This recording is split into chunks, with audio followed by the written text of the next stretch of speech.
से आपको दिल्ली के अंदर इन्होंने जाने नहीं दिया, आपको बाहर रखा, आप पे लाठियां बरसाई, आपके ऊपर टीयर गैस डाला, आप पे पानी फेंकवाया, आपकी बिजली बंद कराई।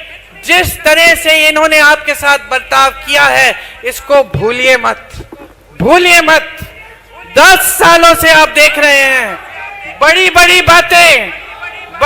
बातें मंच पे, देशभक्ति की बातें। मैं पूछना चाहती हूं, कौन है वो देशभक्त जो इस देश को, इसकी आत्मा को नहीं समझ पाया, जो इस देश के किसान का आदर नहीं कर पाया?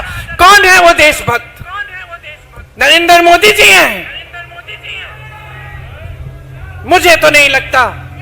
जिसने इस देश के किसानों को देशद्रोही कहा, इस देश के शहीदों को देशद्रोही कहा, मुझे तो नहीं लगता। याद करिए वो दिन, याद करिए वो दिन जब आप पर लाठियां बरसाई। अपनी सच्चाई को ठीक तरह से समझिए। आप जो टीवी पे देख रहे हैं कि देश की बड़ी तरक्की हो रही है, ये तरक्की आपके जीवन में नहीं दिख रही है। आज आप इतनी कठिनाइयों का सामना कर रहे हैं क्योंकि इस सरकार ने आपके लिए नीतियां नहीं बनाई। इस सरकार ने सिर्फ अपने बड़े बड़े खरबपतियों के लिए अपनी नीतियां बनाई हैं। ये सच्चाई है इस देश की। आज सच्चाई है इस देश के किसान का खून पसीना जो इस धरती में रोज गिर रहा है, लेकिन इसकी कोई सुनवाई नहीं है। सच्चाई मजदूर की है जो भटक रहा है रोज रोज दिहाड़ी ढूंढने के लिए, दिहाड़ी मिलती नहीं है, काम मिलता नहीं है। सच्चाई है इस देश के नौजवान की जिसके लिए अग्निवीर जैसी योजना ले आए, जिसको बेरोजगार रखने की साजिश है। क्योंकि अगर रोजगार मिल जाएगा, अपने पैरों पे खड़ा हो जाएगा, शिक्षित हो जाएगा, तो फिर इनकी राजनीति को नकार देगा, क्योंकि इनकी राजनीति सिर्फ और सिर्फ बहकाने वाली राजनीति है। इनकी राजनीति सिर्फ और सिर्फ सत्ता लेने की, हर कीमत पे सत्ता लेने की राजनीति है। मुझे याद है, आपने जिक्र किया दीपेंद्र जी, मुझे याद है यूपी में एक मंत्री के बेटे ने 6 किसानों को अपने जीप के तले कुचल दिया। ताज्जुब की बात यह है भाई और बहनों, हमारी राजनीतिक सभ्यता हमें इंदिरा जी ने सिखाई थी कि जहां कष्ट है, जहां संकट है, सबसे पहले वहां पहुंचो। उन किसानों के परिवारों से मिलने जाएंगे। मुझे ताज्जुब हुआ कि जिसने उनको कुचला उसके खिलाफ कोई कार्रवाई नहीं की गई, लेकिन जहां हम रह रहे थे चारों तरफ पूरे घर की पुलिस आ गई, नाकाबंदी की कि हम बाहर निकल ना पाए। हम किसी न किसी तरह से निकल गए। पूरी रात हम पुलिस से भाग भाग कर सब जगह नाकाबंदी की थी। किस लिए? हमको पकड़ने के लिए। हम तो परिवार से मिलने जा रहे थे, लेकिन उसको पकड़ने के लिए एक उंगली नहीं उठाई जिसने ऐसा किया था। हम पूरी रात के लिए पुलिस से इधर उधर भागते हुए लखीमपुर खीरी तक पहुंचे, और जब हम पहुंचे तो 4 बजे थे सुबह के, हमें गिरफ्तार कर लिया। दीपेंद्र जी ने आपको बताया कि किस तरह से पुलिस ने हमको घेरा और हमें रोकने की कोशिश की, लेकिन ताज्जुब तो इस बात का था कि हमें रोकने की कोशिश हो रही थी, उनको रोकने की कोई कोशिश नहीं थी। तो ये सरकार की मंशा आपको बताता है, इससे पता चलता है कि इनकी मानसिकता क्या है। जब हम पहुंचे 3-4 दिन बाद उन किसानों के परिवारों से मिलने के लिए, तो उनका दुख, उनका दर्द हमें समझ में आया। वो आंदोलन कर रहे थे, शांति से कर रहे थे, जिस तरह से आपने यहां दिल्ली में किया। उनको बेरहमी से कुचला गया। उनके परिवार के सदस्य रो रहे थे, दुखी थे, न्याय चाह रहे थे, कह रहे थे कि हमें यकीन नहीं होता, हम सिर्फ न्याय चाहते हैं दीदी, हमें न्याय नहीं मिल रहा है, कोई हमारे दर्द को समझ ही नहीं रहा है। लेकिन अगर एक बात स्पष्ट हुई है इन 10 सालों में, तो ये बात स्पष्ट हुई है कि मोदी जी इस देश के किसान, इस देश के गरीब, इस देश के मिडिल क्लास, इस देश की गरीब महिलाओं, इस देश के नौजवानों का दर्द नहीं समझते। वो कट चुके हैं आपसे।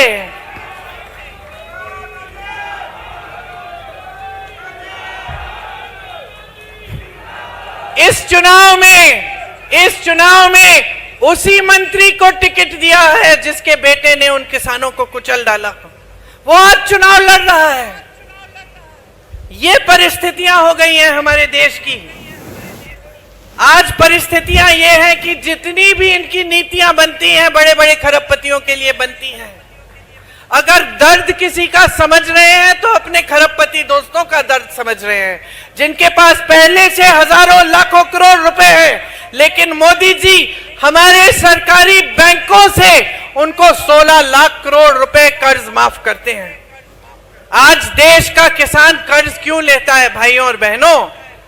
अपने बिजनेस को बढ़ाने के लिए कर्ज नहीं लेता कि उसके पास लाखों हजारों रुपए पहले से है, चलो और थोड़े से बना दिए। आज देश का किसान कर्ज लेता है अगर उसकी बेटी की शादी होती है। किसान कर्ज तब लेता है जब खेतों पे नुकसान हो गया, भुगतान नहीं मिल रहा, फिर से उपज उगानी है, अपने बच्चों के पेट में खाना डालना है। किसान तब कर्ज लेता है जब अपने नौजवान बच्चों को शिक्षित करना है, ट्यूशन की फीस भरनी है और पैसे नहीं है क्योंकि कमाई नहीं है। और इन लोगों के पास, इस देश के किसान के लिए 1 रुपया नहीं है। जब हम कर्ज माफी की बात करते हैं, कहते हैं अर्थव्यवस्था में पैसे नहीं है, तो ये 16 लाख करोड़ रुपए इन्होंने बड़े खरबपतियों के कैसे माफ किए अगर आपके लिए 1 रुपया नहीं है? उत्तर प्रदेश में, हरियाणा में जगह जगह ऐसे किसान हैं जिन्होंने 1 लाख रुपए कर्ज लिया, वापस नहीं कर पाए और आत्महत्या कर ली। 50,000 रुपए के लिए आत्महत्या कर रहे हैं देश के किसान। और मोदी जी के पास ना उनके लिए समय है, ना उनके लिए 1 पैसा उनके कर्ज को माफ करने के लिए। ये परिस्थितियां बनी हैं। आज परिस्थितियां इनकी नीतियों द्वारा ऐसी बन गई हैं कि किसान खेती के हर सामान पर जीएसटी डाल रखा है, हर सामान को महंगा कर रखा है। न्यूनतम समर्थन मूल्य, इसकी बात होती है सिर्फ, आपको कभी नहीं मिलती। आपके सामने आते हैं, बड़ी बड़ी चर्चाएं करते हैं, लेकिन आज तक आपको न्यूनतम समर्थन मूल्य नहीं मिलता। आप कर्ज उठाते हैं, कर्ज माफ नहीं होता। आपको खाद नहीं मिलती, सरकारी वितरण केंद्र तमाम बंद पड़े हैं देश भर में। आपको प्राइवेट में लंबी लंबी कतारों में खड़ा होना पड़ता है, फिर भी नहीं मिलता। तो परिस्थितियां क्या हैं? आप खेती से कमा ही नहीं पा रहे हैं। आपको अगले दिन के लिए क्या इंतजाम करना है, कैसे करना है, यही पता नहीं है। किस तरह से आप जी रहे हैं, किस तरह से आप आगे बढ़ रहे हैं, कोई आपको पूछता तक नहीं है। सरकार की सारी नीतियां बड़े बड़े खरबपतियों के लिए बन रही हैं। हिमाचल के किसानों को देखिए, देश का सबसे बढ़िया सेब उगाते थे, सारे कोल्ड स्टोरेज अडानी जी को दे दिए। अडानी जी आज तय कर रहे हैं कि सेब कितने पे बिकेगा, कितने पे खरीदा जाएगा। जो बाहर से सेब आ रहा है उस पे टैक्स कम लग रहा है और आप जीएसटी दे दे के हिमाचल के किसान पिस रहे हैं, उनका सेब महंगा हो गया है। ग्राहक जब जाता है सेब खरीदने के लिए तो अमेरिकन सेब खरीदता है। अडानी जी जब जी चाहे सेब खरीदते हैं, जब जी चाहे सेब का दाम तय कर देते हैं। तो आज हिमाचल के सेब का किसान पिस रहा है। ये एक प्रदेश में नहीं भाइयों और बहनों, सारे प्रदेशों में इनकी यही नीति है। किसानों को पिसने दो, गरीबी के दलदल में रहने दो, बड़े बड़े खरबपतियों को आगे बढ़ना है, बस यही इनकी चिंता रहती है। और ये परिस्थितियां बना दी हैं इन्होंने आज कि आज महंगाई की वजह से सिर्फ किसान नहीं, आम आदमी, मिडिल क्लास का, मेरी बहनें, सब परेशान हैं। आज गैस का सिलेंडर इतना महंगा हो गया है, मेरी बहनें दुकान जाती हैं 5 चीजों को खरीदने के लिए 3 चीज छोड़ आती हैं। बच्चों की फीस भरनी पड़ती है, घर में मरम्मत करनी है, पानी आ रहा है छत से, उसको उसके लिए भी घबराहट होती है। सोचती हैं कि चलिए बाल्टी डाल देते हैं, चला लेंगे, ऐसे ही कोई बात नहीं। इतनी बड़ी बड़ी समस्याएं हैं, रोज रोज आप सामना कर रहे हैं, लेकिन सरकार में आपकी सुनवाई तक नहीं है। आज कुछ भी खरीदने जाएं, मिट्टी का तेल, चीनी, आटा, सब्जी, कुछ भी खरीदने जाएं, पेट्रोल, डीजल सब महंगा हो गया है। कोई गुजारा ही नहीं कर पा रहा है। कैसे जी रहे हैं समझ में ही नहीं आता। और वहां आप टीवी चलाते हैं, ये मीडिया वाले, माफ करिए, लेकिन ज्यादातर बड़े बड़े खरबपति इन कंपनियों के मालिक हैं। आपको क्या दिखता है टीवी पे? आपको दिखते हैं मोदी जी बड़े बड़े मंचों पर साफ सुथरे कुर्ते में, एक धूल का दाग नहीं है, एक बाल इधर से उधर नहीं हो रहा है, चमक रहे हैं, और आपको बताया जा रहा है कि अर्थव्यवस्था मजबूत हो रही है, अर्थव्यवस्था मजबूत हो रही है। आज देश में सबसे ज्यादा बेरोजगारी है, सबसे ज्यादा बेरोजगारी है। किसान का बेटा कौन है? किसान का बेटा ही जवान है, जो हमारी रक्षा करता है, जो सरहद पे जाकर इस देश के लिए कुर्बान होने की तैयारी करता है। मैंने आंखों से देखा है, मैंने आंखों से देखा है उत्तर प्रदेश के गांव गांव में, और मैं जानती हूं कि हरियाणा के गांव गांव में भी सुबह सुबह 3-4 बजे वर्जिश करते हुए, दौड़ लगाते हुए बच्चों को, उनकी उम्मीदों का क्या हुआ? उनकी आशाओं का क्या हुआ? आप तो 4 साल बाद अग्निवीर लाके उनको भी बेरोजगार करना चाहते हैं, जो सेना में भर्ती करने की उम्मीद रखते हैं। बच्चे रोते रोते आते हैं हमारे पास। मैं राहुल जी के साथ यात्रा कर रही थी मुंबई में, एक बच्चा आया, जीप पे चढ़ गया, रोने लग गया। हमने कहा क्या हुआ?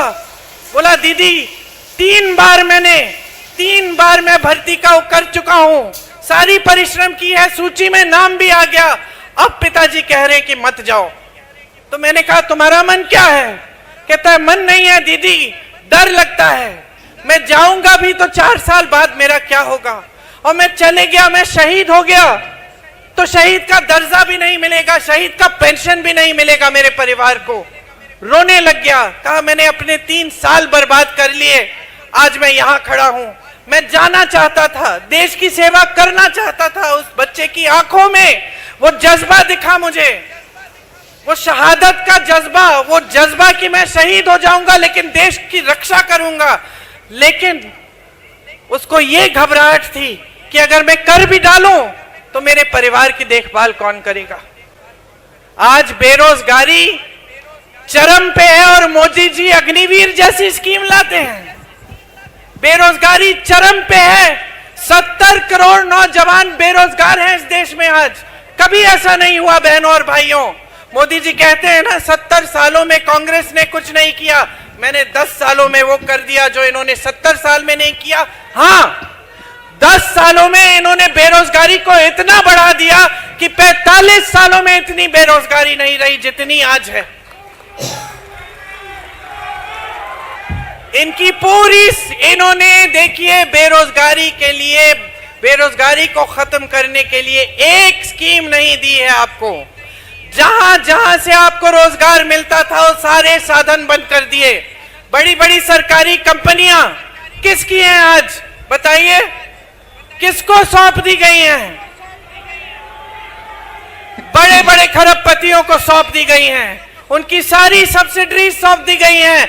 देश का कोयला, देश के हवाई अड्डे, देश के बंदरगाह, देश का पावर, देश की बिजली, सब बड़े बड़े खरबपतियों को दे दिया है। 16 लाख करोड़ रुपए देश का पैसा उनको माफ। और आप